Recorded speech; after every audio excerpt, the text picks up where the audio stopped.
In a sun-baked border checkpoint in the Southwest, an old trucker named Frank "Red" Dawson was about to lose the only thing that kept him going: his rig. What should have been a routine inspection turned deadly when corrupt cops Miller and Daniels turned their badges into weapons of extortion. Frank Dawson wasn't your typical long-haul driver. For years, he was a Vietnam veteran who had survived firefights in the jungle and 30 years on America's highways, known for never bending to corruption or shortcuts. When Miller's shakedown turned violent and Daniels desecrated Frank's late wife's keepsake, they had no idea they were drawing the attention of two silent figures in the diner across the lot. Chuck Norris and Seagal stepped in. Their calm presence, the opening move of a fight the officers couldn't win. Frank's defiance, backed by two legends, would ignite a chain of consequences stretching far beyond that dusty checkpoint. What began as an old man refusing a bribe would become a battle exposing organized corruption. The quiet border town would never be the same after Norris and Seagal turned one trucker's stand into an all-out war for justice. Before we jump back in, tell us where you're tuning in from. And if this story touches you, make sure you're subscribed, because tomorrow I've saved something extra special for you. The truck's engine rumbled like distant thunder as Frank "Red" Dawson downshifted, guiding the massive Peterbilt toward the border checkpoint. Sweat trickled down his weathered face, carving paths through the fine desert dust that had settled on his skin during the 8-hour haul across the Southwest. Through the windshield, heat rippled off the asphalt, distorting the horizon where Mexico met the United States in a jagged line of mountains. The crossing wasn't much to look at: a cluster of low buildings baking under the merciless August sun, flanked by a small diner and a gas station with prices too high for anyone but the desperate. Everything seemed to sag under the weight of the heat. Even the American flag hung limp on its pole, as if it too had surrendered to the elements. Frank checked his watch. 3:17 p.m. If he cleared customs without delay, he'd make Phoenix by nightfall. One hand absently stroked the worn St. Christopher medal that dangled from his rearview mirror. 23 years of long hauls, and the patron saint of travelers hadn't failed him yet. He glanced at the small photo taped beside it. Himself and Sarah, taken back in '74 before the cancer took her. Her smile still made his chest tighten. As Frank eased into the inspection lane, he noticed how empty the crossing was: just a couple of local cars and another semi far ahead. This wasn't the busiest border point, which was precisely why he preferred it. Fewer hassles, usually. Paperwork ready, he muttered to himself, reaching for the folder he kept meticulously organized. Frank had seen too many drivers get delayed over sloppy documentation. After Vietnam and 3 decades on the road, he'd learned the value of being prepared. Through his side mirror, Frank watched 2 uniformed officers emerge from the shade of their station. Something in their unhurried stride made the hairs on his neck bristle. The taller one swaggered more than walked, aviator sunglasses hiding his eyes, while the younger one followed half a step behind, thumbs hooked in his belt loops. They didn't move like men doing a routine job. They moved like men who owned the ground they walked on. Frank rolled down his window, letting in a blast of hot air. "Afternoon, officers," he said, extending his paperwork. The taller officer, Sergeant Miller, according to his nameplate, didn't take the papers immediately. Instead, he removed his sunglasses with deliberate slowness, revealing eyes that reminded Frank of the desert hawks that sometimes followed his truck. Patient predators, waiting for something to die. "That's quite a rig you've got there, old-timer," Miller said, finally taking the documents with 2 fingers, as if they might be contaminated. "Must be worth, what, 80, 90 grand? Even with all the miles on it?" His gaze drifted meaningfully over the truck. "She gets me where I need to go," Frank answered, keeping his voice neutral. Behind Miller, Officer Daniels, young, maybe mid-20s, smirked slightly, glancing between Frank and his superior, like a kid waiting for the punchline of a joke. Miller flipped through Frank's paperwork with exaggerated care. You're hauling furniture parts to Phoenix? Yes, sir. All detailed in the manifest. Routing numbers match the invoice. Everything's in order. Miller's mouth twitched into something that wasn't quite a smile. Seems like there might be some irregularities here. He tapped the papers with one finger. Registration seems problematic. Frank's jaw tightened. His registration was current, and they both knew it. Step out of the vehicle. Please, Mr. Dawson, Miller said, his tone suggesting it wasn't a request. Frank hesitated, then released his seatbelt. As he climbed down from the cab, his knees protested the arthritis had been getting worse lately. He stood as straight as he could, refusing to wince. Sir, my paperwork is in order, he said evenly. I've been driving this route for 15 years. Officer Daniels circled the truck, dragging his hand along the dusty trailer. Pretty old equipment you've got here. Safety inspections up to date? Of course they are, Frank replied, unable to keep the edge from his voice. Miller stepped closer, invading Frank's space with calculated precision. Here's the situation, he said, voice dropping to a confidential murmur. We've got a problem. But problems have solutions, don't they? $500 would help me overlook these irregularities. He smiled, teeth flashing white against his tanned face. Otherwise, we'll need to impound this vehicle for a complete inspection. Could take days, weeks even. Frank felt a cold weight settle in his stomach, contrasting sharply with the heat beating down on his shoulders. This wasn't law enforcement, this was highway robbery with badges. There are no irregularities, Frank said, each word measured. And I don't carry that kind of cash. Miller's smile didn't falter, but something hardened in his eyes. ATM. At the gas station works fine. Officer Daniels will escort you. Frank glanced around the quiet border station. A few locals milled about near the diner, but they kept their eyes averted. They'd seen this scene before. 2 customs officials were busy with the truck ahead, too far to notice or care about what was happening here. I'm not paying you a damn cent, Frank said quietly. Check my paperwork properly. Miller's smile vanished. Maybe you didn't hear me, old man. Your truck isn't going anywhere until I say it does. He nodded to Daniels. Full inspection. Everything out of the trailer, every inch. Daniels grinned and moved toward the trailer's rear doors. You can't do this, Frank protested, stepping after Daniels, but Miller's hand shot out, grabbing his shoulder with painful force. Actually, I can, Miller whispered. And I will. Unless you decide to be reasonable. Frank shrugged off the hand, anger rising in his throat like bile. 23 years on the road, never a bribe, never a shortcut. His rig wasn't just transportation. It was his life, his freedom, the last piece of dignity he'd carved out after coming home from a war that had taken too many of his friends and too many of his nightmares. Get your hands off me, he growled. Miller's expression darkened. Resisting an officer now? That's a serious offense. At the small diner across the lot, 2 men sat at a window booth. One wore a simple button-down shirt, sleeves rolled to the elbows, revealing forearms corded with muscle. His companion, dressed in a dark jacket despite the heat, idly stirred his coffee as both men observed the scene unfolding at the checkpoint. Neither spoke. They didn't need to. They'd driven together from El Paso that morning, having wrapped a small charity event for veterans. Their rental car was parked behind the diner, out of sight.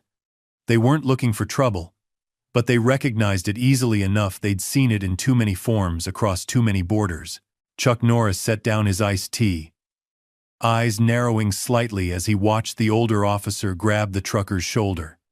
Across from him, Steven Seagal's expression remained impassive, but his gaze never left the unfolding confrontation. "Reminds me of those border towns in Laos," Norris said quietly, the first words either had spoken in nearly 20 minutes. Seagal nodded almost imperceptibly. "Power without accountability," he murmured, voice surprisingly soft for a man of his size. "The worst kind." Both men continued watching as Daniels began climbing up to inspect the truck's cargo. The trucker, an older man with the weathered look of someone who'd spent a lifetime in the elements, stood rigid, fists clenched at his sides. Back at the truck, Frank fought to keep his breathing steady as Daniels made a show of examining the trailer's contents, pulling boxes out and letting them drop carelessly to the ground. "Careful with that cargo," Frank called out. "It's not mine to damage." Miller chuckled. "Concerned about the cargo? You should be more worried about yourself, old-timer." He leaned closer. "Last chance. 500. And you're on your way." Frank looked at his truck, the faded red paint on the cab, the chrome still polished to a mirror shine, despite the vehicle's age. Sarah had called it Big Red the first time she'd seen it, laughing at how proud he'd been to finally own his own rig. Now it was all he had left of the life they'd planned together. "My paperwork is legitimate," Frank said, voice steady despite the fury building inside him. "I've hauled through here a dozen times this year alone. Nothing's changed." "Things change all the time," Miller replied, smile gone entirely now. "For instance, your cooperative attitude has changed, and that changes how we handle this inspection." Daniels jumped down from the trailer, brushing dust from his hands. "Nothing obvious in the first few rows, Sarge. Want me to unload it all?" Miller never took his eyes off Frank. "Every last box. And check under the chassis, too. Who knows what an old Vietnam vet might be smuggling these days." His lip curled. "You boys learned all sorts of tricks over there, didn't you?" The mention of Vietnam hit Frank like a physical blow. Not because it was true he'd never smuggled anything in his life, but because it showed how thoroughly Miller had sized him up. The POW. MIA sticker on his bumper. The army jacket hanging behind the driver's seat. All catalogued and weaponized against him. In the diner, Norris set his empty glass down, with careful precision. Seagal's eyes flickered to his companion's face, noting the slight tightening around his mouth, the only visible sign that something had shifted. "Vietnam vet," Norris said, almost to himself. Seagal's gaze returned to the scene outside. "Like the men at your event yesterday." "Like my brother," Norris corrected softly. Something unspoken passed between the two men, a shared understanding that ran deeper than their differences in style or approach. Both had built careers not just on physical prowess, but on a code that transcended the choreographed fights of their films. Both understood that real strength wasn't about dominating others, but protecting those who couldn't protect themselves. Outside, the confrontation continued to escalate. The afternoon heat shimmered across the pavement as Frank watched helplessly while Daniels began methodically emptying his trailer, box by box, onto the dusty ground. Miller stood by, arms crossed, a satisfied smirk playing at the corners of his mouth. "This could all stop right now," Miller reminded him, voice dripping with false concern. "Just a quick trip to the ATM." Frank looked at his cargo scattered across the ground, at the sun beating down on exposed furniture components that were meant to be delivered in pristine condition. At 63, with arthritis gnawing at his joints and fuel prices climbing, he couldn't afford the hit to his reputation that damaged goods would bring. But more than that, more than money or practicality, he couldn't stomach giving in to this corruption. "No," he said simply, the word hanging in the hot, still air. Miller's expression hardened. "Have it your way, old man. But your truck isn't leaving this checkpoint today. Maybe not tomorrow either." He gestured to Daniels. "Call for the impound truck. We've got some serious safety violations to document." In the diner, Norris and Seagal exchanged a glance. Neither spoke, but a decision had been made. They'd come to the border crossing for a quiet meal before continuing their drive. They hadn't been looking for trouble. But sometimes, trouble found you anyway. And sometimes, doing nothing was the same as doing wrong. Frank's heart hammered against his ribs as Miller's words registered. Impoundment. The word hit him like a physical blow. Without his rig, he was nothing, no cargo, no income, no home on the endless stretches of highway that had become his sanctuary after Sarah died. On what grounds? Frank demanded, heat rising to his face that had nothing to do with the merciless sun. My truck passed inspection in Tucson 3 weeks ago. Every permit's current. Every system's functional. Miller's smile widened, revealing teeth too white and perfect for a border officer's salary. The inspection report doesn't mention this cracked reflector. He tapped the side of the trailer, where a small red reflector had indeed cracked, probably from road debris, or this worn tread. He pointed to a tire that, while legal, showed signs of use. And who knows what else we'll find once we really start looking. Officer Daniels paused in his methodical dismantling of Frank's cargo to glance between the two men. For a moment, something like discomfort flickered across his young face, then it was gone, replaced by a forced smirk as he caught Miller watching him. "We're just doing our job," Daniels added, his voice carrying a slight tremor that betrayed his words. "Your job?" Frank's voice rose despite his efforts to stay calm. "Your job is shaking down drivers who can't afford to fight back. Your job is stealing from working people who are just trying to make an honest living." Miller's hand dropped to his belt, fingers tapping his holstered pistol in a gesture too deliberate to be casual. "Careful, old man. That sounds dangerously close to interfering with an officer in the performance of his duties." Frank felt the trap closing around him. Anger would get him nowhere. Might even land him in a cell alongside his impounded truck. But capitulation wasn't in his nature, not in the jungles of Vietnam, and not here under the unforgiving desert sun. In the diner across the lot, Norris and Seagal continued their silent observation. To casual onlookers, they might have appeared to be nothing more than two middle-aged men taking a break from the road. Norris with his weathered features and steady gaze, Seagal with his impassive expression and deliberate movements. Neither drew attention to themselves. Neither needed to. The waitress approached their table, coffee pot in hand. "Refill, gentlemen?" "No, thank you," Norris replied, his eyes never leaving the scene outside the window. "Something going on out there?" she asked, following his gaze. "Oh, that's just Miller and Daniels doing their thing. Happens a couple times a week." She lowered her voice. "Best not to get involved. Miller's got friends in the sheriff's department. Even the mayor backs off." Seagal looked up at her, his expression unchanged. "How long has this been happening?" The waitress shrugged. "Year, maybe 2. Used to be just commercial drivers. But lately, they've been stopping regular folks too. Especially if they look like they can't fight back." She gestured with her chin toward Frank. "That old guy's gonna lose his truck if he doesn't pay up. Shame. But that's how it works here." After she walked away, Norris and Seagal sat in continued silence. But the atmosphere between them had changed. It was the subtle shift of men moving from observation to decision. Outside, Frank watched helplessly as Daniels continued pulling boxes from the trailer, stacking them haphazardly on the baking pavement. Each container represented another piece of his dwindling livelihood scattered in the dust.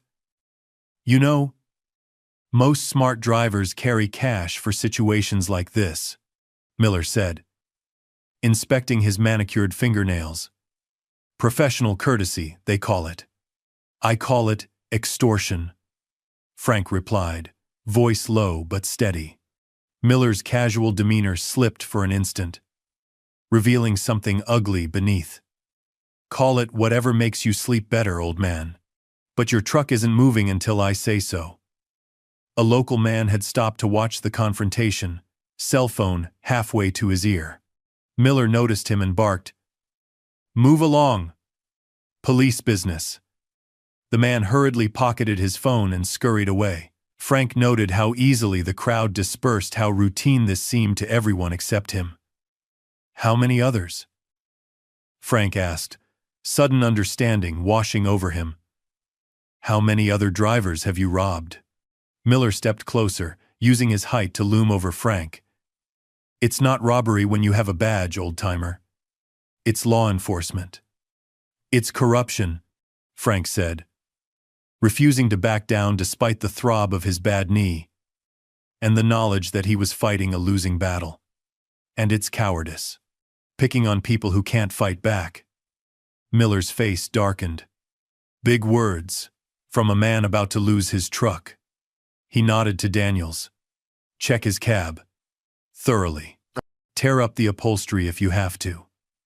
Telling and preparing this story took us a lot of time. So if you are enjoying it, subscribe to our channel. It means a lot to us. Now back to the story. "Wait." Frank stepped toward his truck, but Miller's arm shot out, shoving him back with enough force to make him stumble. Frank caught himself against the trailer, pain flaring through his arthritic hip. "That's assaulting an officer," Miller said, voice dangerously soft. "You really want to add that charge?" Inside the diner, Norris had risen slightly from his seat when he saw the officer shove the older man. He settled back only after seeing the trucker regain his balance, but his eyes had narrowed perceptibly. "Not our business," Seagal said, though his tone suggested he was reminding himself as much as his companion. "No," Norris agreed quietly. "Not yet." Daniels had climbed into Frank's cab and was now rummaging through the sleeping compartment behind the seats. Frank watched, fists clenched in helpless rage, as the young officer pulled out his duffel bag and dumped its contents onto the ground. Clothing, toiletries, and personal items scattered across the dirt. Something small and silver tumbled from the bag, a woman's bracelet with a heart-shaped charm. It had been Sarah's. Frank always kept it with him, a talisman against the loneliness of the road. "Well, what have we here?" Daniels called out, stooping to pick up the bracelet. "Looks like real silver. Stolen goods, maybe?" "That was my wife's," Frank said, voice tight with emotion. "Put it down." Daniels dangled the bracelet from his fingers, taunting. "Nice piece. Probably fetch a decent price." Something in Frank snapped. 23 years of hard work, of honest living, of fighting against an industry that chewed up drivers and spat them out. 3 decades of grief. Of talking to Sarah's photo when the nights got too quiet and the roads too long.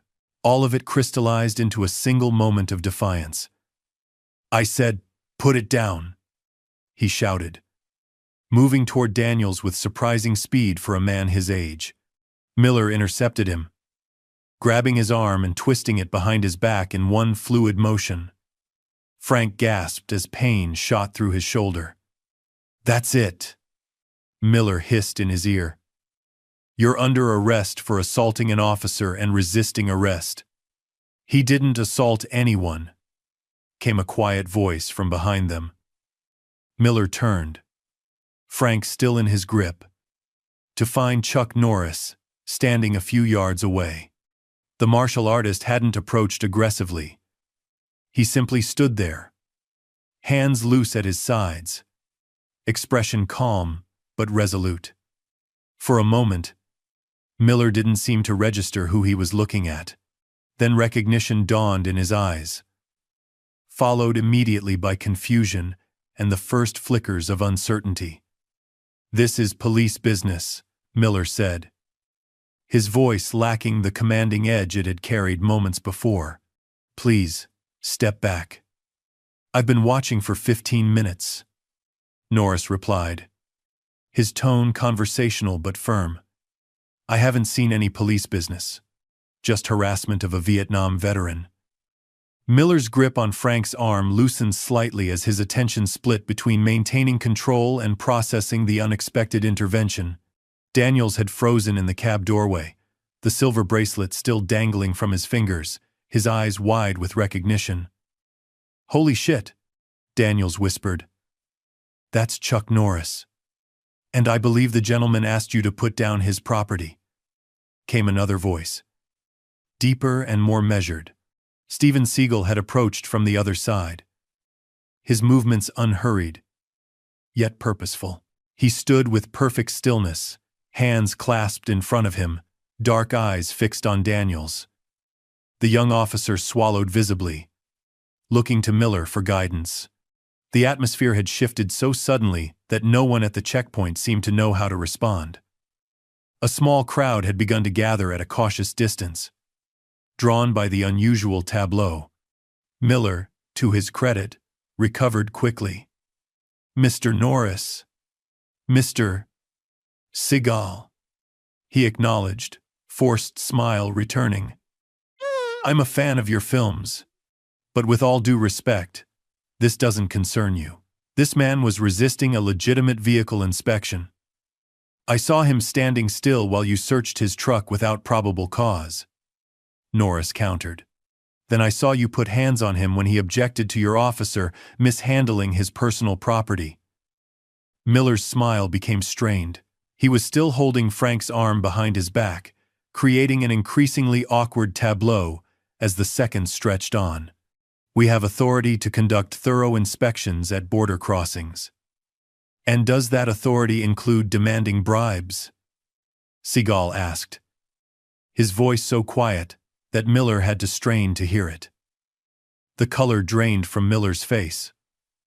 I don't know what this man told you, but we've been watching from the diner, Norris interrupted. We heard everything. The growing crowd of onlookers had begun to murmur among themselves. Someone had raised a phone, recording the confrontation. Miller was losing control of the situation. And he knew it. Officer Daniels, Miller called, voice tight with suppressed rage.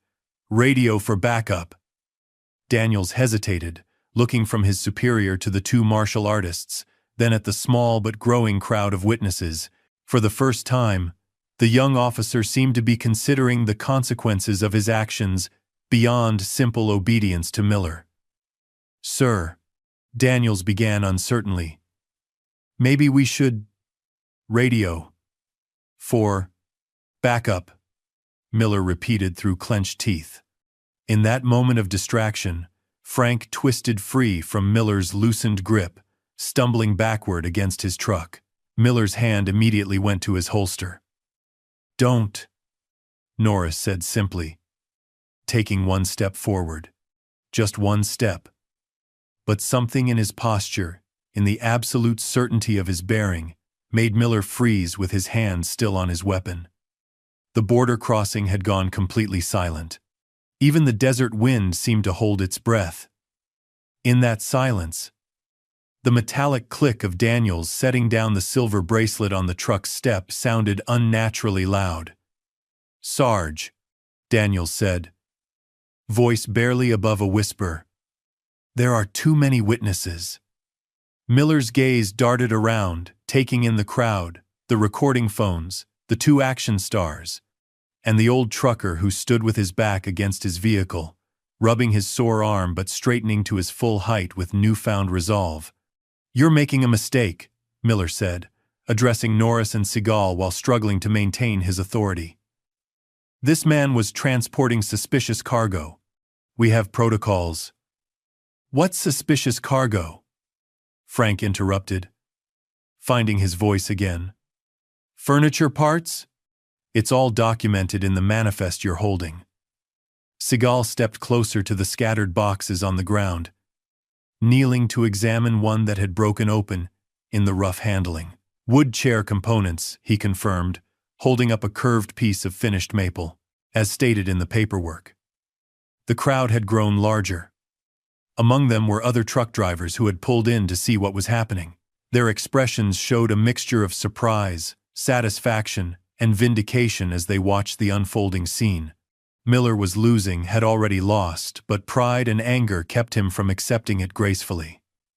"This isn't over," he said, directing his words at Frank, but glaring at Norris and Seagal. "You can't interfere with border security." "We're not interfering with security," Norris replied evenly.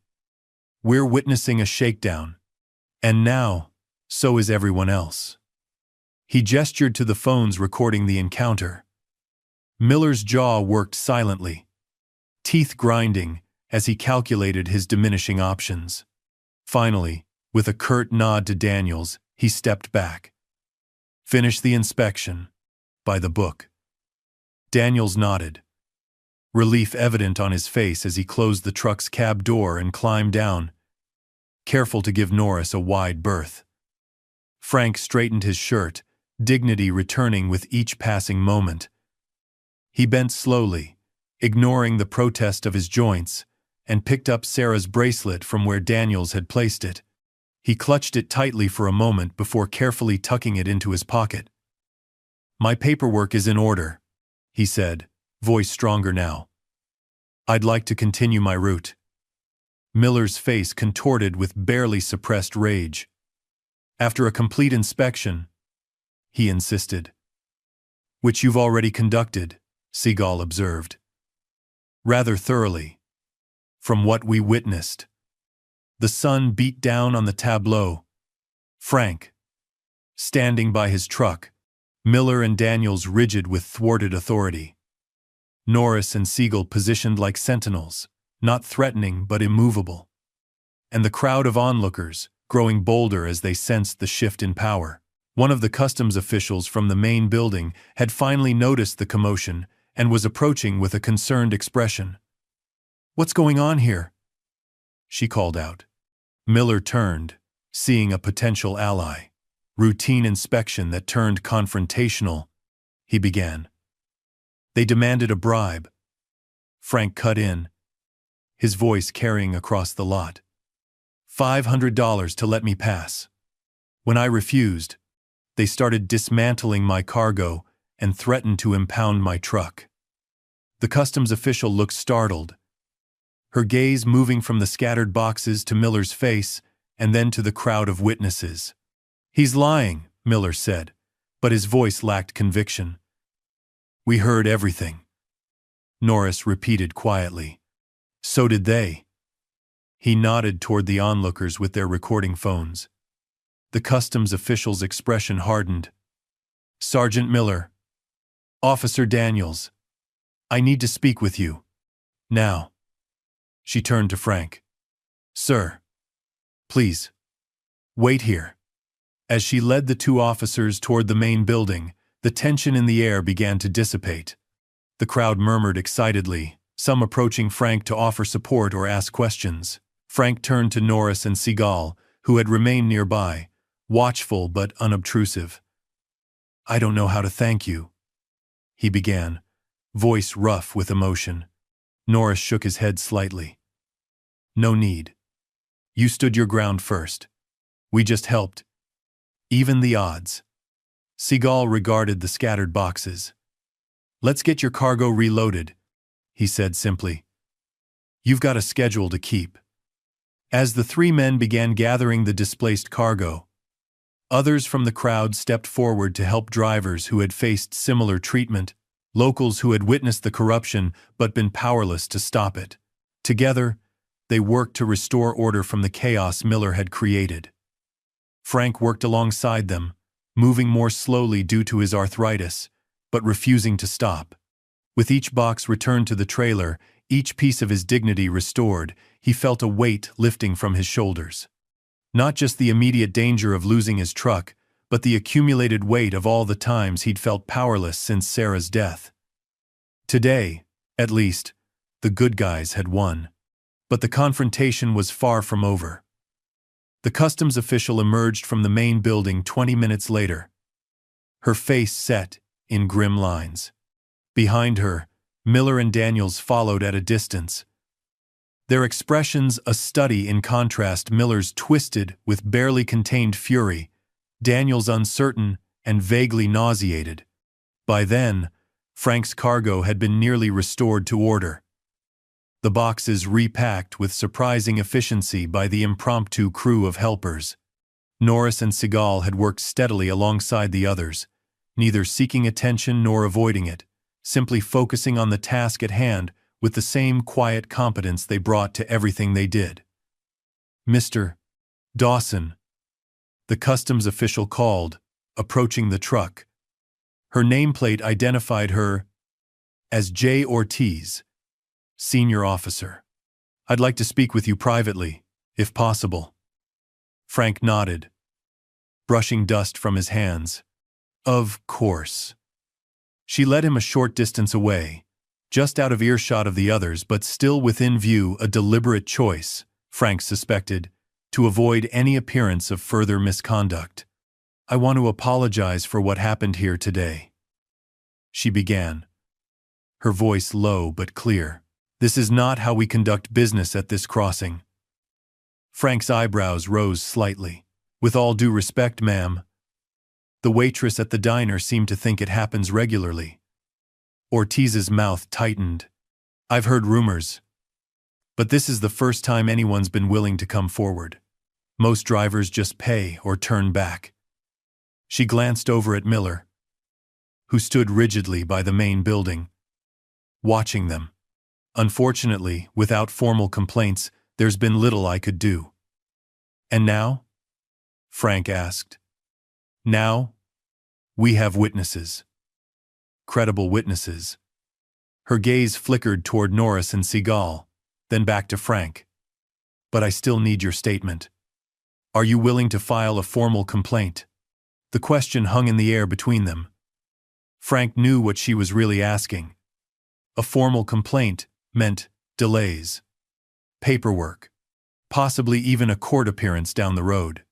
For a long-haul trucker, time was literally money, and every hour spent not driving meant income lost. More than that, it meant crossing Miller not just today, but permanently, making an enemy of a man who clearly knew how to hold a grudge. Frank looked over at his truck, at the helpers still carefully repacking the last of his cargo, at the two unexpected allies who had stepped forward when no one else would. Then he looked back at Miller, whose eyes burned with the promise of retribution. "Yes," Frank said firmly. "I'll file a complaint. Today." Ortiz nodded, seeming unsurprised by his answer. "Thank you. If you'll come with me, I'll take your statement. I've already contacted my supervisor and the Internal Affairs Division." As Frank followed her toward the main building, he passed close to Miller, who stood with his arms crossed, a muscle jumping in his jaw. "You just made the biggest mistake of your life, old man," Miller said, voice barely above a whisper, meant for Frank's ears alone. "You think those movie stars will stick around? They'll be gone by sunset, and you'll still be driving these roads alone."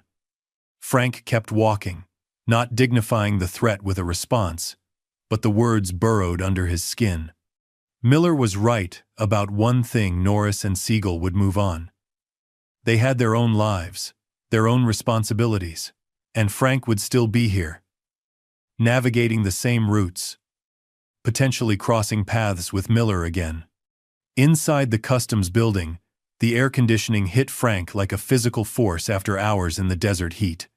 Officer Ortiz led him to a small office and offered him a chair and a bottle of water, both of which he accepted gratefully. His knee throbbed, and his shoulder ached where Miller had twisted his arm. "This won't take long," she assured him, setting up a recording device and arranging forms on the desk between them. "Just tell me exactly what happened." From the beginning.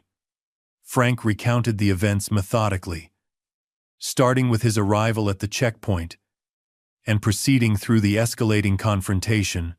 Ortiz listened attentively, occasionally asking for clarification but mostly letting him speak uninterrupted. And you believe this was not a legitimate inspection but an attempt to extract a bribe? She asked when he had finished. Yes, Frank confirmed. Miller specifically mentioned $500 to overlook irregularities that didn't exist.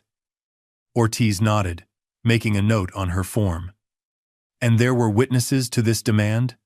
Mr. Norris and Mr. Seagal heard it from the diner, and probably half a dozen locals saw what happened afterward. Good. She tapped her pen against the desk. Mr. Dawson, I want to be transparent with you. Officer Miller has been with the department for 15 years. He has connections. This won't be simple. Frank's mouth set in a determined line. Most worthwhile things aren't. Ortiz smiled slightly. No, I suppose they aren't. She pushed a form across the desk. I need your signature here, affirming that your statement is true and complete. Frank signed, his hand steady despite the fatigue seeping into his bones. What happens now? Now, Ortiz said, gathering the papers. We process your crossing legitimately. Your paperwork is indeed in order. And then, Internal Affairs takes over the investigation into Miller and Daniels. Frank nodded, rising from his chair with a wince that he couldn't quite suppress. Thank you. No, Mr. Dawson. Thank you. It takes courage to stand up to corruption. She hesitated. But please, be careful. Miller isn't the type to forget. When Frank emerged from the building 15 minutes later, properly processed and cleared to continue his journey, he was surprised to find Norris and Seagal still present. They stood near his truck, which had been completely reloaded, the cargo secured, and the doors latched. You didn't have to wait, Frank said as he approached them. We wanted to make sure you got through okay, Norris replied. Frank nodded his thanks. Glancing around the checkpoint, Miller and Daniels were nowhere in sight. But their absence did little to ease the knot of tension in his gut. I filed a formal complaint. Seagal's expression remained impassive, but something like approval flickered in his eyes. Good. Norris stepped forward, offering his hand. We're headed to Phoenix ourselves. Mind if we follow you for a while? Just to make sure there's no misunderstanding on the road. The offer caught Frank by surprise. These men had already done more than most, would have certainly more than anyone had done for him in years. That they would extend their intervention, delay their own journey to ensure his safety, stirred something in his chest that he hadn't felt for a long time. Not quite hope, but perhaps its quieter cousin, the recognition that not everyone in the world was content to look the other way. I'd appreciate that, Frank admitted, shaking Norris's hand. His grip was firm, but not showy, the handshake of a man with nothing to prove. As Frank climbed into his cab, muscles protesting after the confrontation, he caught sight of Miller emerging from a side door of the customs building. The sergeant stood watching, sunglasses back in place, face unreadable. But his posture, the rigid set of his shoulders, the way his hands clenched and unclenched at his sides radiated fury. Frank started the engine, the familiar rumble offering a measure of comfort. He adjusted his mirrors, checked his gauges, and prepared to roll out. Through the side mirror, he saw Norris and Seagal walking toward a nondescript rental car parked near the diner. Officer Ortiz appeared at his window. You're clear to go, Mr. Dawson. Drive safely. Frank nodded his thanks, but as he shifted into gear, Miller suddenly pushed past Ortiz, his hand slapping against the door of the truck with enough force to startle both of them. This isn't over, Dawson, Miller hissed, leaning close to the window. You think filing a complaint means anything? I've had complaints before. Nothing sticks, but you'll remember this day. Ortiz grabbed Miller's arm, her expression furious. That's enough. Step back, officer. Miller shook her off, eyes never leaving Frank's face. I know every mile of these highways, every shortcut, every side road. And next time, your Hollywood friends won't be around to save you." Frank felt a chill despite the desert heat.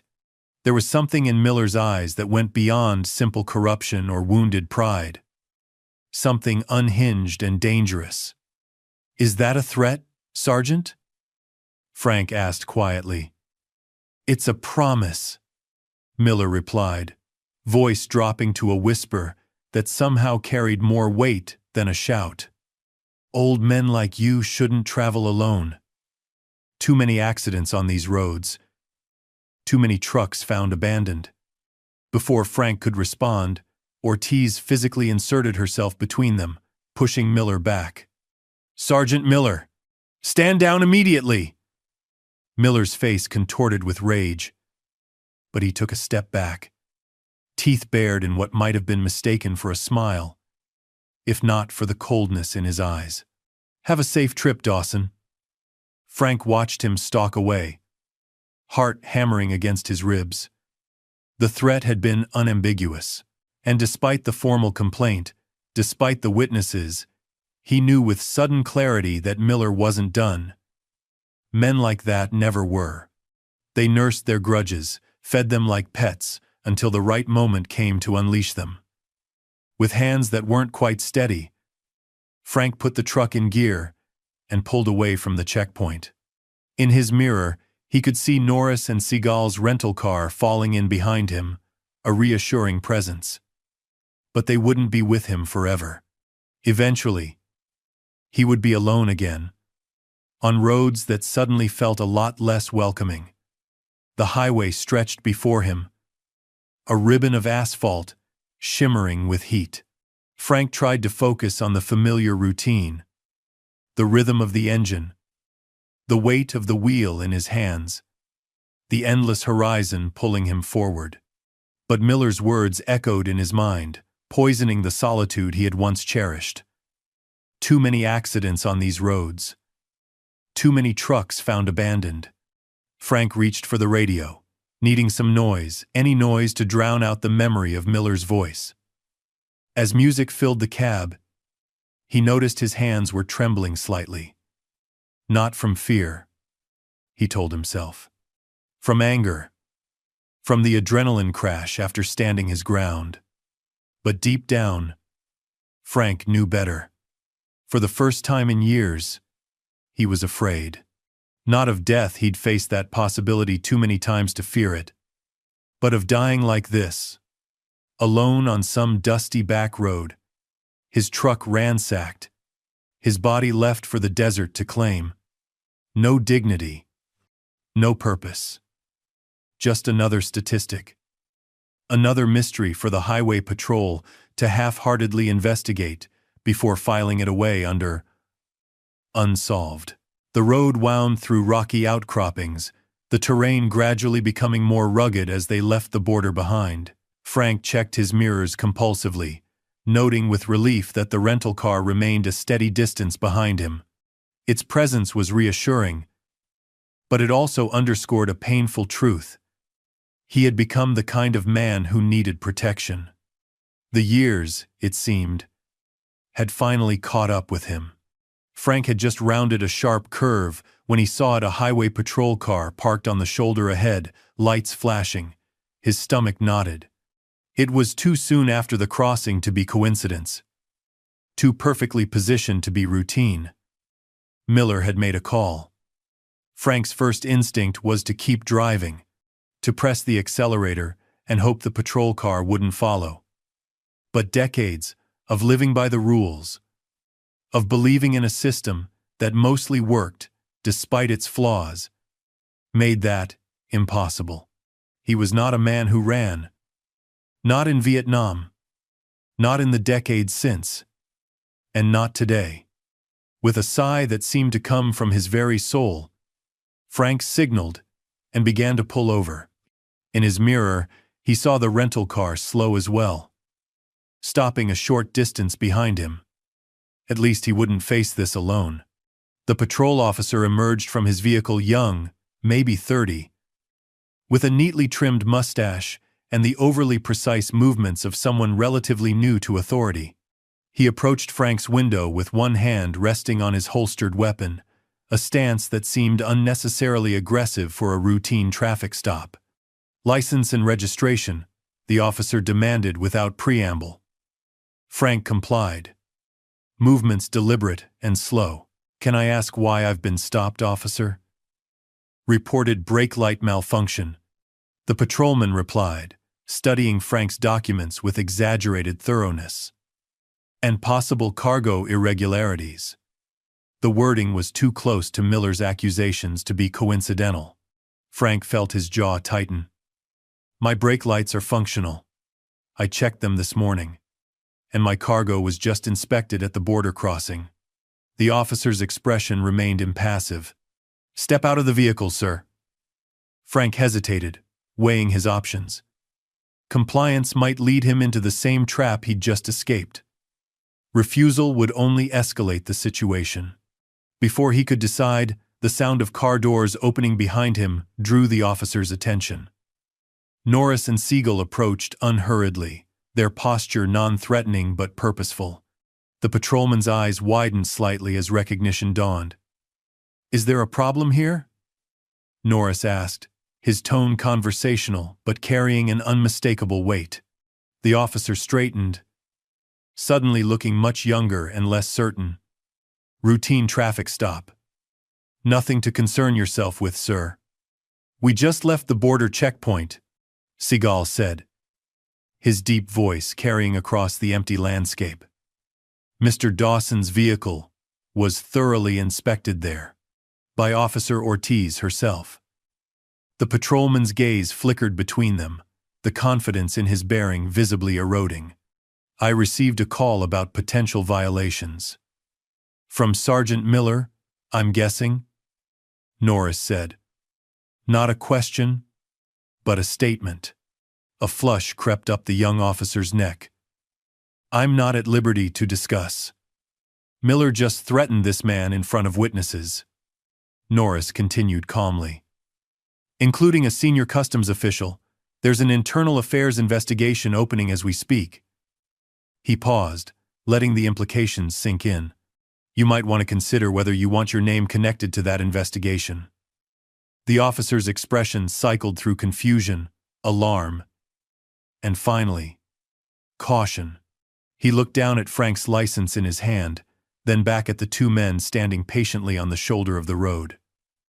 "I need to make a call," he said finally, retreating to his patrol car. Frank released a breath he hadn't realized he was holding. "Thanks," he said quietly to Norris and Seagal. "Again." Norris shook his head slightly. "Miller works fast. He must have some serious pull to get a highway patrol response this quick. Or serious dirt on someone," Seagal added. They watched as the patrolman spoke animatedly on his radio, occasionally glancing in their direction.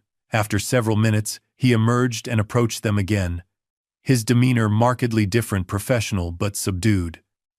"Sorry for the inconvenience, Mr. Dawson," he said, handing back the license and registration. "You're free to go. Drive safely." No explanation, no admission of Miller's involvement. Just a retreat thinly veiled as procedure. Frank nodded, accepting the documents without comment. As he turned to climb back into his truck, the patrolman cleared his throat. "Sir," he said, voice lowered, "you might want to stick to the main highways for a while. The back roads, they can be unpredictable." It wasn't quite a warning, not officially, but the meaning was clear enough.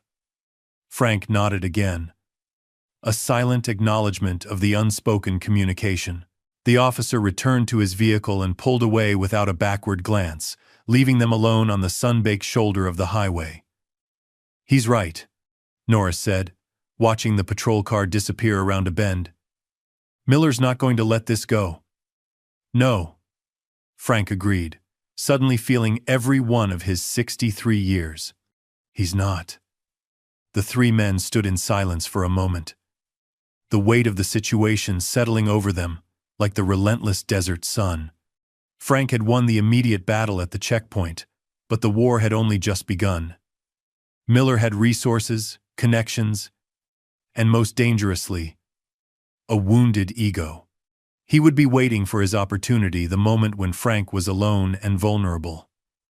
"I need to get this cargo to Phoenix," Frank said finally. "It's due tomorrow morning." Seagal nodded. "We'll follow you there." Frank looked between them. These two unexpected allies who had materialized when he needed them most. "I can't ask you to do that. You've already done more than enough." "You didn't ask," Norris pointed out, the ghost of a smile touching his lips. "We offered." Frank wanted to protest further, to insist that he could handle himself, that he'd been driving these roads alone for decades. But the truth was, he needed them, not just for their physical presence, but for what they represented. A reminder that sometimes, against all odds, justice could prevail. That standing up for what was right wasn't always a losing proposition. "All right," he conceded. "To Phoenix." As they returned to their vehicles, Frank felt something shift inside him, a resurgence of determination that had been slowly eroding over years of solitary travel. Miller had threatened him. Yes. But he had also done something perhaps more significant. He had reminded Frank why the fight mattered in the first place. With newfound resolve, Frank started his engine and pulled back onto the highway, the rental car following at a discreet distance. The road ahead shimmered with heat, a mirage that kept receding as they approached. But for now, at least, he wasn't facing it alone. The sun hung low in the western sky, painting the desert in amber and gold. Frank's eyes burned from hours of driving, from the glare of sunlight on asphalt, from the emotional whiplash of the day's events. The road ahead blurred occasionally, forcing him to blink hard to refocus. They had traveled nearly 2 hours without incident. The steady presence of the rental car in his mirrors, providing reassurance he hadn't known he needed. But as daylight began to fade, anxiety grew within him. Night driving was normally his preference, less traffic, cooler temperatures, a certain peace in the darkness. Now, however, the approaching sunset felt ominous, as if the fading light would remove a thin layer of protection. A green sign appeared. "Rest area, 1 mile." Frank activated his turn signal. Decision made before he'd consciously considered it. His body demanded a break, and caution suggested they regroup before nightfall. The rest area was simple, a gravel lot with separate sections for cars and trucks, cinder block restrooms, and a few picnic tables beneath drought-resistant trees. Frank guided his rig into an empty space at the far end. Norris and Seagal pulled in beside him, parking alongside his truck rather than in the designated car area. A small act of solidarity that didn't go unnoticed. Frank climbed down, wincing as his knees protested. He stretched, feeling the pop and crackle of joints that had grown increasingly uncooperative with age. "Everything okay?" Norris asked, as he and Seagal approached. Frank nodded. "Just needed a break before nightfall, and I thought we should talk about what happens when we reach Phoenix." The three made their way to an unoccupied picnic table where they could observe both the parking lot and the highway beyond. "I appreciate what you've both done," Frank began, voice gruff with emotion. "But Phoenix is still hours out, and you've got your own lives to get back to." "You're concerned about what happens after we part ways," Seagal said. "Not a question." Frank nodded. "Miller's not the type to forget. And he's got friends in places that matter." "He's a bully," Norris observed. "Bullies thrive on isolation. They pick targets they think are vulnerable. Alone. And I fit the bill." Frank's mouth twisted in a humorless smile. "Old man. Solo driver. No company backing me up. But that's not all you are." Seagal leaned forward. Miller saw only what he wanted to see. Vietnam veteran, Norris said. That means you've faced worse than Miller, and survived. You've got discipline, training, resilience. Frank hadn't thought of himself that way in years. The war was a chapter closed long ago, filed away with memories that served no purpose in his day-to-day existence. That was a lifetime ago, he said, looking down at his weathered hands. I'm just a truck driver now. You're the man who stood his ground against corruption, Seagal countered. When most would have paid the bribe or turned around, that's not just anything. A family at a nearby table gathered their belongings. Children complaining about having to leave. Normal life continuing around them. Oblivious to the gravity of the conversation taking place yards away. Frank watched them go, reminded of how ordinary his existence had been just that morning. So what's the play? He asked, finally. I can't have an escort forever. Sooner or later, I'll be on my own again. And Miller will be waiting. Norris nodded, acknowledging the reality. You've already taken the first step. The formal complaint creates an official record. If anything happens to you now, Miller becomes an immediate suspect. That might not stop him, Frank pointed out. Men like that, when they're backed into a corner, they get desperate. Dangerous. True, Seagal agreed. Which is why you need allies. Not just us. Others who understand what you're facing. Frank frowned. I've been driving solo for decades. Most of my contemporaries have retired or passed on. I don't exactly have a wide social circle. What about other drivers at the company you contract with? Norris asked. Or the businesses you deliver to regularly. Frank considered this. He had acquaintances, certainly dispatchers he spoke with regularly.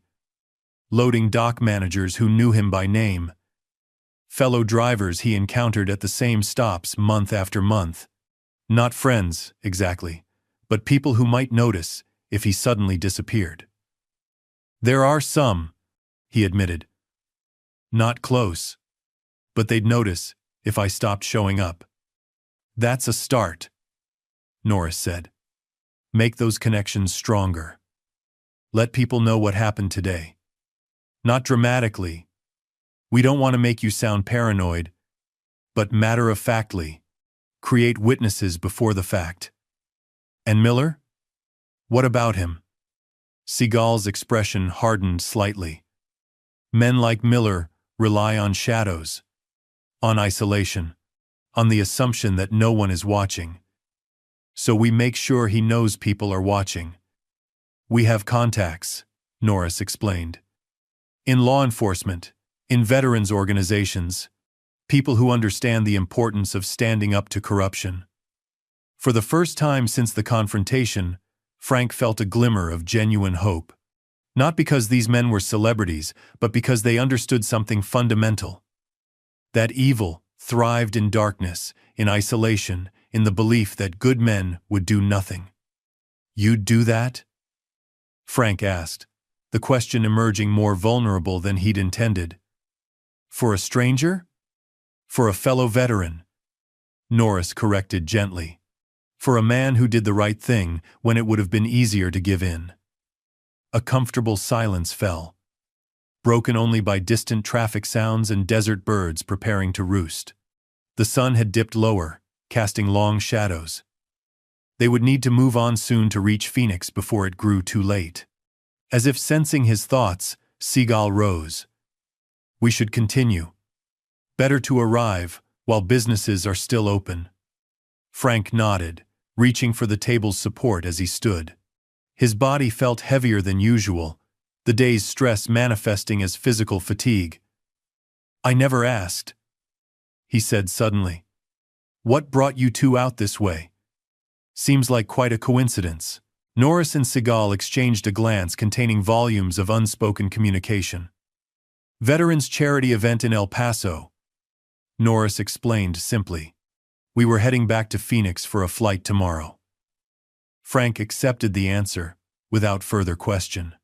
Whether coincidence or something more profound had placed them at that diner at that particular moment, he was grateful. They returned to their vehicles in companionable silence. As Frank climbed into his cab, he noticed a small silver pickup entering the rest area, moving slowly through the lot before parking near the entrance. Something about its unhurried pace, the way the driver seemed to be surveying the parked vehicles, triggered a warning in his mind. Frank started his engine, but as he shifted into gear, he caught movement in his side mirror. The silver pickup was moving again, following the same exit path they would take. Before he could decide whether to voice his concerns, Norris appeared at his passenger window. Frank leaned across to roll it down. "Silver pickup by the entrance," Norris said without preamble. "Came in right after us. Driver spent more time watching than using the facilities. So he hadn't been imagining things. You think it's connected to Miller? Could be. Either way, we should adjust our approach." Frank nodded.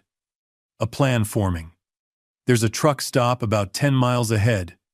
Busier than this place? More people, better lighting." "Good," Norris agreed. "We'll change the formation. You follow us. Let's see if our friend takes the bait." The simplicity of the strategy appealed to Frank.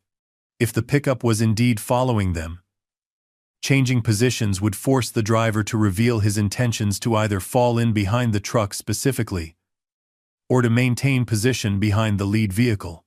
"Okay," Frank agreed. "You lead. I'll follow. Let's see what happens." Moments later, they pulled out in a new formation. Sure enough, the silver pickup emerged shortly after, maintaining a distance that was neither conspicuously close nor so far as to risk losing them. The highway stretched before them, an asphalt ribbon disappearing into the gathering dusk.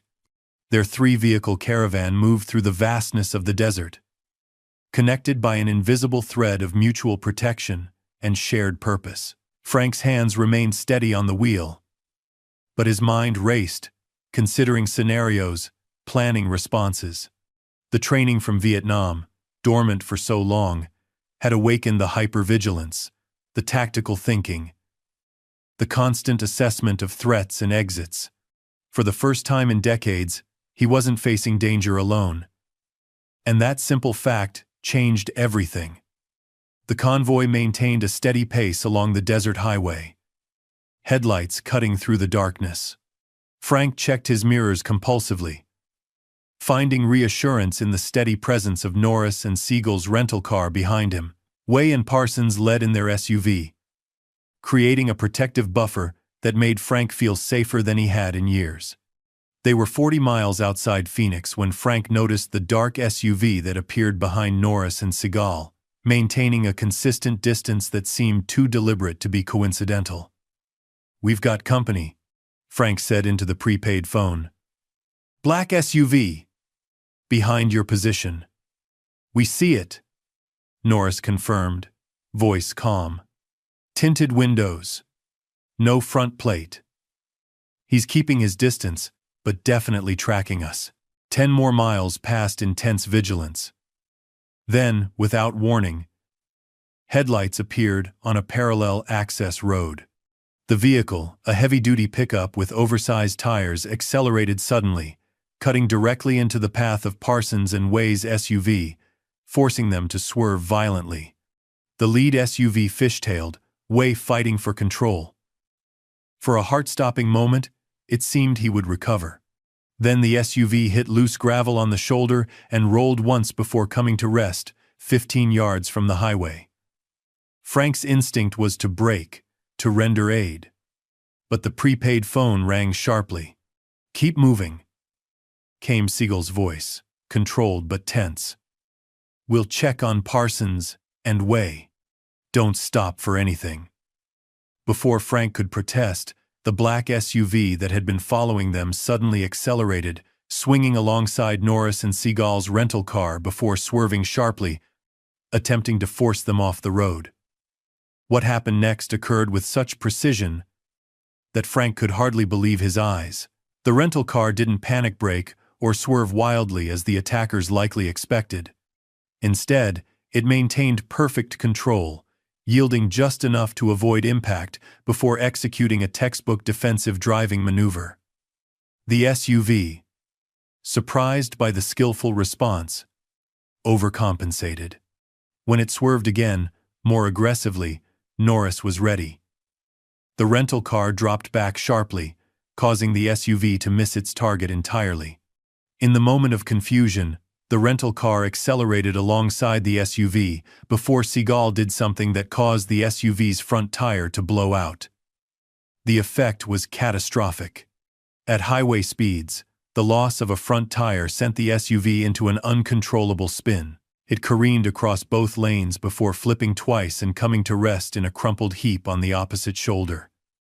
"Keep driving," Norris instructed through the phone. "Way and Parsons are okay, minor injuries only. They've called in local backup. We'll escort you the rest of the way." The attack had been coordinated, professional, not the work of a corrupt small-town cop acting alone. Miller had connections to something bigger, something more dangerous than simple checkpoint extortion. As they approached Phoenix, traffic increased, and Frank felt some of the tension ease from his shoulders. They continued through the city to the furniture manufacturing facility where he was to make his delivery. The yard was well lit and surrounded by a security fence. Frank scanned his keycard at the gate, which slid open, allowing both vehicles inside. For the first time since leaving the truck stop, Frank truly relaxed. They had made it. Whatever Miller had planned had failed to stop the delivery.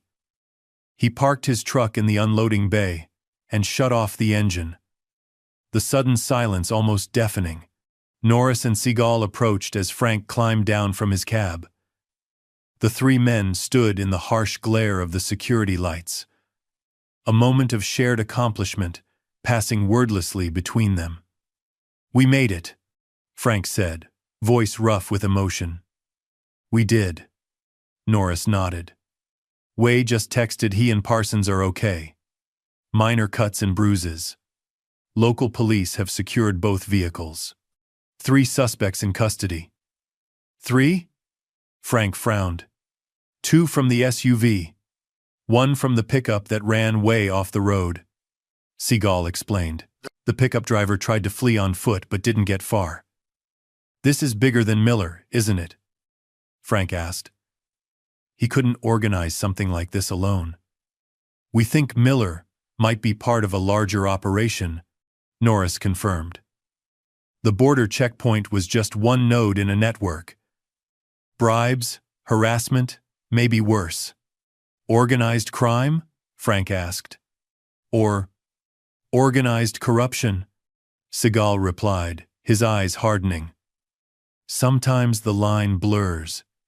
Frank ran a hand over his face, suddenly feeling every one of his 63 years. What had started as a personal stand had inadvertently exposed something much larger and more dangerous. "So what happens now?" he asked. "Now, we document everything," Norris said. "The incident at the checkpoint, Miller's threats, the highway attack. We take it to federal authorities, not local. And in the meantime," Frank gestured to the darkness beyond the fence, "I can't just stop driving. It's my livelihood." "No," Seagal agreed. "But you don't have to drive alone anymore." The sound of approaching vehicles drew their attention to the entrance.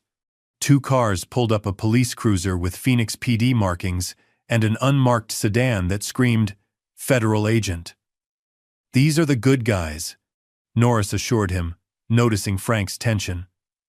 "I made some calls while we were driving." From the police cruiser emerged a female officer, Sergeant Rodriguez. From the unmarked car stepped a plainclothesman with watchful eyes. "Mr. Dawson? I'm Sergeant Elena Rodriguez, Phoenix PD. This is Special Agent Thomas Clark with the FBI." "FBI?" Frank questioned. Isn't this excessive for a corrupt border cop?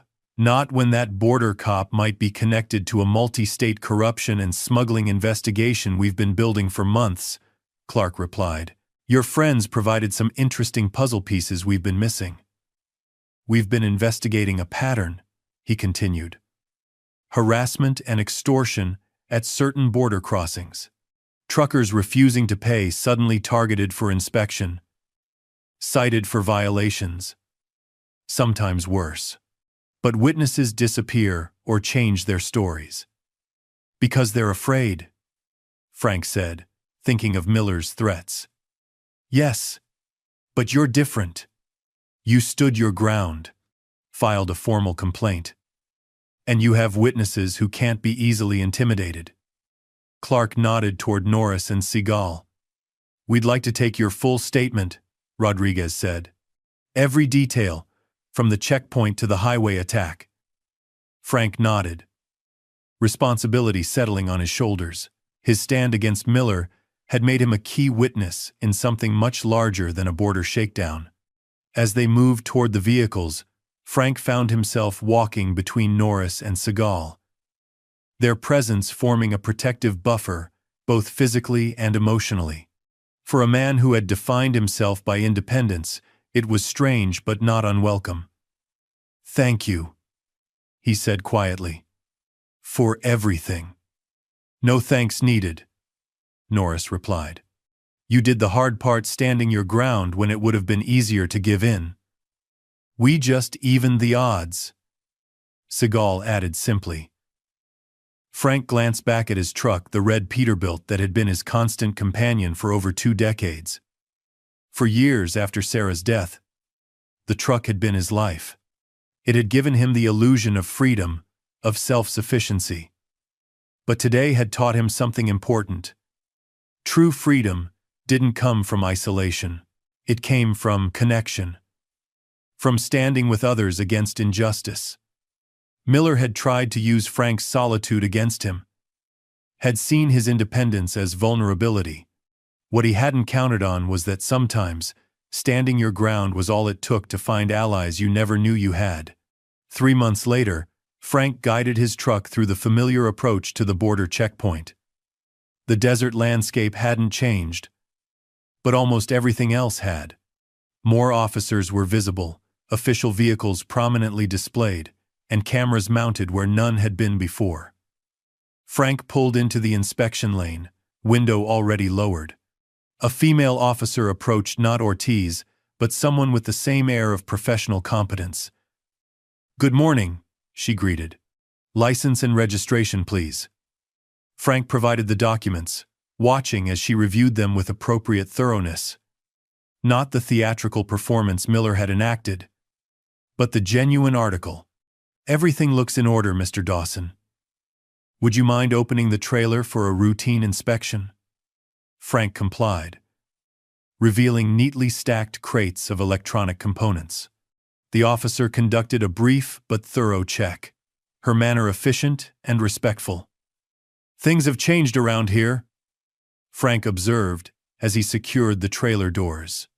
The officer's expression remained professional. For the better, we hope. There's new management since the irregularities that were uncovered. Frank appreciated her discretion. Irregularities was certainly one way to describe the systematic corruption that had been exposed. The investigation had revealed a network of officers at multiple checkpoints, extorting drivers, particularly owner-operators like himself. More significantly, it had uncovered evidence of worse crimes, selective enforcement, that allowed certain vehicles to pass uninspected, provided the right payments were made. Well, I appreciate the professionalism, Frank said, climbing back into his cab. Safe travels, Mr. Dawson, the officer replied. As Frank pulled away, he felt a weight lift from his shoulders. He had faced this checkpoint again and confirmed what he had hoped. Things really had changed. He guided his truck toward the small diner, parking in the now familiar lot. The past 3 months had been a whirlwind, unlike anything he'd experienced in years. His statement to Agent Clark had been just the beginning. Follow-up interviews, formal depositions, identification of suspects from photo arrays. Throughout it all, Norris and Seagal had remained involved, not hovering, but present when needed. They had connections Frank couldn't have imagined, and had introduced him to networks he hadn't known. Existed veterans organizations offering support, truckers associations focused on combating corruption. Frank had found himself accepted into these communities, his stand against Miller earning him a respect he hadn't sought, but found he valued. Frank climbed down from his cab, wincing as his knees protested. The arthritis hadn't improved, but he had finally seen a doctor about it, something he'd put off for years. Another change he owed, indirectly, to that fateful day. Inside the diner, Chuck Norris and Seagal sat in the same booth they'd occupied 3 months earlier. They spotted Frank simultaneously, acknowledging him with subtle nods.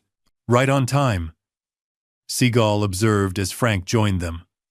"Always am," Frank replied, ordering coffee and pie when the waitress approached. "How was the crossing?" Norris asked. Frank allowed himself a small smile. "Professional. Thorough, but respectful. No hint of the old regime." "Good." Seagal nodded. "The changes seem to be holding." Frank took a sip of coffee. "I saw the news about Miller's sentencing, 15 years. He was the key to bringing down the entire operation," Norris confirmed. "Once the FBI had him in custody, it was just a matter of time before he started talking." Miller's fall had been spectacular.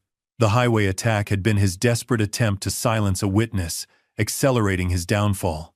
With 3 attackers in custody, all willing to reduce their sentences by cooperating, Miller's connection to organized smuggling operations had been quickly exposed. Daniels had fared better, turning state's evidence early and demonstrating genuine remorse. His youth and cooperation had earned him a reduced sentence, 5 years, with possibility of parole after 2. "And the bigger operation?" Frank asked. "The smuggling ring?" "Dismantled," Seagal replied. Satisfaction in his eyes, if not his expression. 28 arrests across 3 states. Asset seizures in the millions. One of the largest corruption cases in border enforcement history. Frank shook his head.